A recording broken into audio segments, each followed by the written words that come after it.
Un barbiere nel suo salone era molto devoto ai santi, infatti nel salone aveva santi dappertutto. Un signore si va a tagliare i capelli, si siede, dice: ma lei è molto tempo che non viene qua. Dice: dove è stato? Dice: sono stato a Milano, sono stato a Bologna, sono stato a Roma. Un barbiere come sono detto a Roma. E beh, siete andati dal Papa? Dice: no, io la prima cosa quando arrivate a Roma dai a do Papa.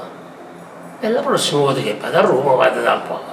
No, voi c'è da io perché il Papa è una brava persona. Sentite, nessuno lo mette in dubbio, la prossima volta che vado a Roma vado dal Papa.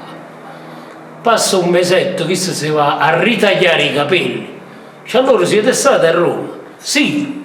E avete visto il Papa? Come? Appena sono detto il Papa sta tenucendo il caprone a mano. Cioè, penso che il Papa da lontano mi ha fatto la benedizione, ovvero.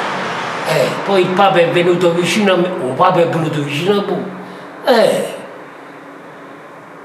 E mi ha dato delle immaginette, delle corone. Avete visto che è proprio bravo Papa. Poi nel salutarmi, oh Papa, ma mi sa mano anche. Oh Papa, mi sa mano anche papù.